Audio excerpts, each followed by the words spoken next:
Hi friends, welcome to my channel. Good morning to all. ఇప్పుడు చెప్పబోయే video ఏంటంటే శంషాబాద్కి దగ్గరలో ఉన్నటువంటి అమ్మ తల్లి టెంపుల్ గురించి మనం తెలుసుకుందాం. ఈ టెంపుల్ యొక్క విశిష్టత, చరిత్ర గురించి తెలుసుకుందాం. ఫుల్గా చూడండి, స్కిప్ చేయకుండా, అప్పుడు మీకు అర్థమవుతుంది. శ్రీరాముడు అరణ్యవాస కాలంలో నర్కోడా గ్రామంలో అరణ్యవాస కాలంలో శ్రీరాముడు వచ్చి ఇక్కడ ఉండేవాడు. అరణ్యవాస కాలంలోన సీతాదేవితో సహా ఇక్కడికి వచ్చి ఉండేవాడు. ఈ వీడియో ఫుల్గా చూడండి, మీకు అర్థమవుతుంది. ఇక్కడ ఓకేనా. తర్వాత అమ్మపల్లి టెంపుల్కి పోతున్నాము.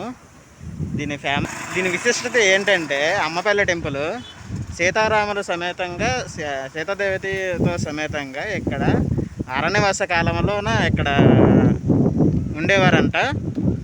ఆ టెంపుల్కి మనం విజిట్ చేయబోతున్నాము. విజిట్ చేసి మీకు ఆ వీడియో చూపించబోతున్నాను. ఫుల్గా వీడియో చూడండి, మీకు అర్థమవుతుంది. ఓకేనా. ఇప్పుడు చుట్టూ అక్కడున్న పరిసరాలు చూడండి. ఇక 2 వీలర్ 4 వీలర్ పార్కింగ్కి 10-20 రూపీస్ లెక్క ఉంది పార్కింగ్ సెక్షన్. దీనికి ఇలా పోవచ్చు. ఇక్కడ చింత చెట్లు ఉన్నాయి, చల్లగా ఉంటుంది, ఇక్కడ ఉండొచ్చు సమ్మర్లోన. ఇక్కడ మొత్తం గ్రౌండు, ఇక్కడ పార్కింగ్ ప్లేస్ ఇది అంతా. ఇక్కడ పార్కింగ్ చేసుకోవచ్చు వెహికల్స్ అన్నీ కూడా. క్రికెట్ గ్రౌండ్ లాగా ఉంది, క్రికెట్ కూడా ఆడుకోవచ్చు ఇక్కడ. ఇది చూడండి, దేవాలయం లోపలంట పరిసరాల ప్రాంతంలోన డ్రోన్ కెమెరాలు, సీసీ ఇవేంటి ఫోటో షాట్లు ఇవేంటి ఉండవంట మామూలుగా. ఓకేనా. ఇది టెంపుల్ ఇలా ఉంటుంది.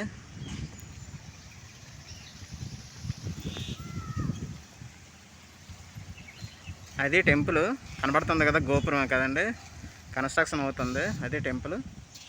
అక్కడికి వీలైనంత చూద్దాం, వీడియో చేయడం ప్రయత్నం చేద్దాం. ఓకేనండి, చూడండి ఫుల్గా, మీకు చూస్తే అర్థమవుతుంది.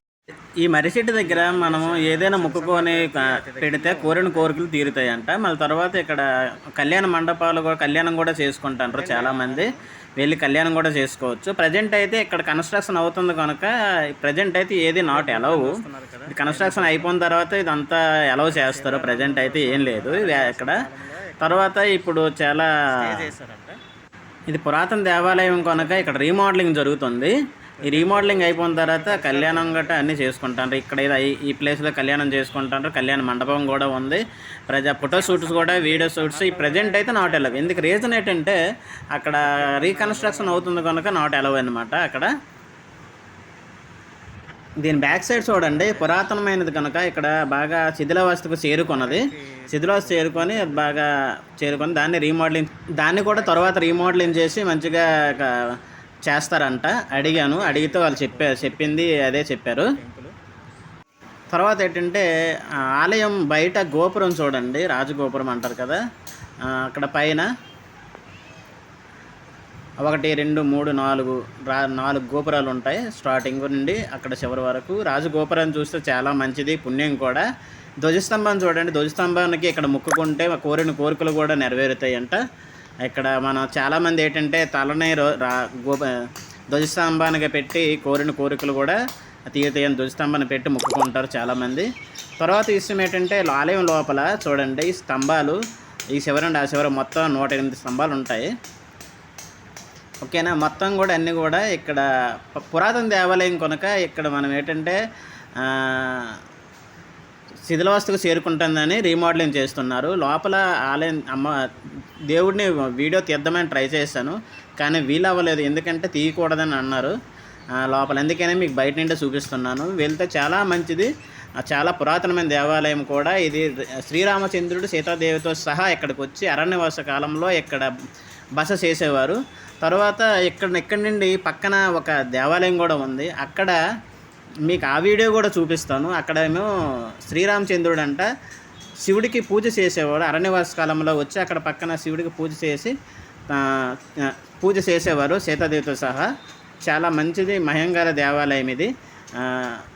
చూడండి, చూస్తే చాలా చాలా మంచిది. ఎందుకంటే ఇప్పుడు కాలం కాదు, చాలా పురాతన కాలంలో అరణ్యవాస కాలంలో సీతాదేవితో సహా వచ్చేవారు ఇక్కడికి. శంకు, చక్రం ఇవన్నీ ఉంటాయి కదా, అక్కడ అవన్నీ చూడండి. ఆ రాజగోపురాన్ని చూసేటప్పుడు మొక్కుకోండి. ఎంతమంది పర్యాటకులకు వచ్చారో చూడండి. చూడండి, కన్స్ట్రక్షన్ రీమోడలింగ్ అవుతుందండి. రీమోడలింగ్ అవుతుంది కనుక అలా పెట్టారు. మొత్తం ఇప్పుడు మొత్తం పాత కదండి, పురాతనమైనది కనుక రీమోడలింగ్ జరుగుతుంది. బయట ఏనుగులు లోపలికి ఆహ్వానం పలుకుతూ. నాకు ఈ ఆలయంలో వెళ్తున్నప్పుడు ఒకటి అనిపించింది. బయట నుండి చూస్తున్నప్పుడు అయితే లవర్స్ ఎక్కువ మంది కనబడ్డారు అక్కడ. పైన చూస్తున్నాను కదండి, సో అది చూసేటప్పుడు చాలా ముక్కుకోండి. అక్కడ చివరి అందరూ లవర్సే ఉన్నారు అటువైపు. మీరు కనబడతారు ఈ వీడియోలో కూడా చూపించాను. తర్వాత ఈ బయట కూడా లోపల డైరెక్ట్ పార్కింగ్ రావచ్చు. ఈ తర్వాత ఈ కోనేరు ఉంటుంది. కోనేరులో మీరు ప్రజెంట్ అయితే నాట్ ఎలవ్, ఎందుకంటే రీమోడలింగ్ జరుగుతుంది కదా, నాట్ ఎలవ్. నాచు ఇవన్నీ ఉన్నాయి. అందుకనే రీమోడలింగ్ అయిన తర్వాత ఎలవ్ చేస్తారంట. అడిగితే చెప్పారు.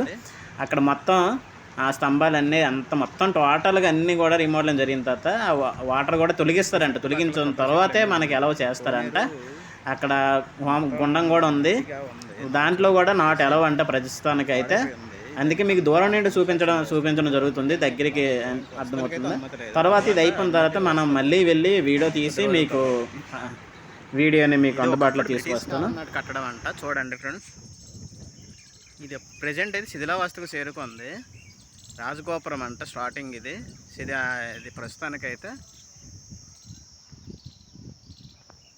బ్రిటిష్ కాలం నాటి కట్టడం. దూరం చూస్తే టెంపుల్ ఇలా ఉంటుంది.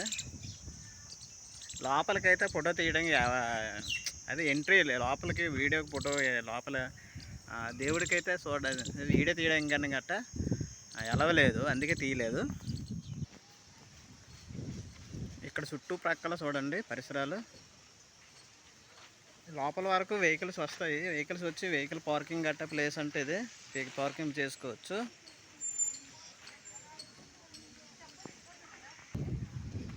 ఇక్కడ వాటర్ తాగడానికి ఇది.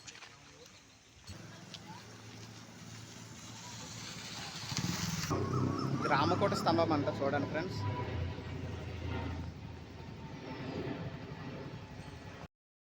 ఈ రామకోట స్తంభం తర్వాత వచ్చేదే తర్వాత ఇక్కడ కళ్యాణ మండపాలు కూడా. ఇప్పుడు ఈ టెంపుల్కి పోతున్నాం కదా, ఇక్కడేమో దీన్ని చూడండి, చూస్తే మీకు ఆటోమేటిక్గా అర్థమవుతుంది. ఇక్కడేమో సీతాదేవితో సహా శ్రీరాముడు అరణ్యవాస కాలంలో వచ్చి శివుడికి పూజ పునస్కారాలు అభిషేకాలు చేసేవారు. ఇక్కడ అరణ్యవాస కాలంలోన మీకు లోపల చూడండి, చూస్తే మీకు అర్థమవుతుంది. ఇక్కడ అరణ్యవాస కాలంలో ఇక్కడ ఉండేటప్పుడు ఇక్కడికి వచ్చి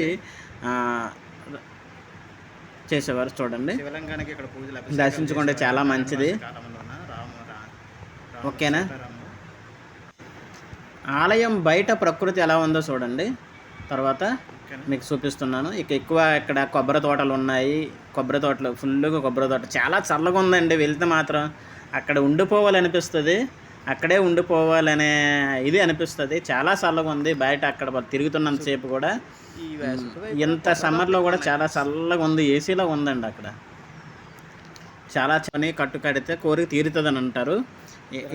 ఇక్కడ చెట్టు దగ్గర ముడుపుగా కట్టుకోవచ్చు. దేవస్థానం వాళ్ళే చెప్తున్నారు ఇది పునర్నిర్మాణంలో ఉన్న రీమోడలింగ్లో ఉండడం వల్ల ప్రీ వెడ్డింగ్ ఇలాంటివన్నీ నిషేధించబడ్డాయని చెప్తున్నారు. దేవస్థానం వాళ్ళకి అడిగితే నేను ఆ విషయమే చెప్పారు. అక్కడి నుండి బయటకు వచ్చేటప్పుడు ఆలయాన్ని దర్శించుకొని వస్తున్నప్పుడు ఆంజనేయ స్వామి యొక్క విగ్రహం బయట కనిపిస్తుంది. దీన్ని చూడండి, చూసి కామెంట్ చేయండి ఫ్రెండ్స్. మీరు ఇది ఎన్ని అడుగులు ఉంటుందో కామెంట్ చేయండి. ఓకేనా. దీన్ని చూసి కామెంట్ చేయండి ఎన్ని అడుగులు ఉంటుంది. ఇక్కడ ఉంటే ప్రకృతి వనంలో ఉండిపోయేంత అనుభూతి కలుగుతుంది.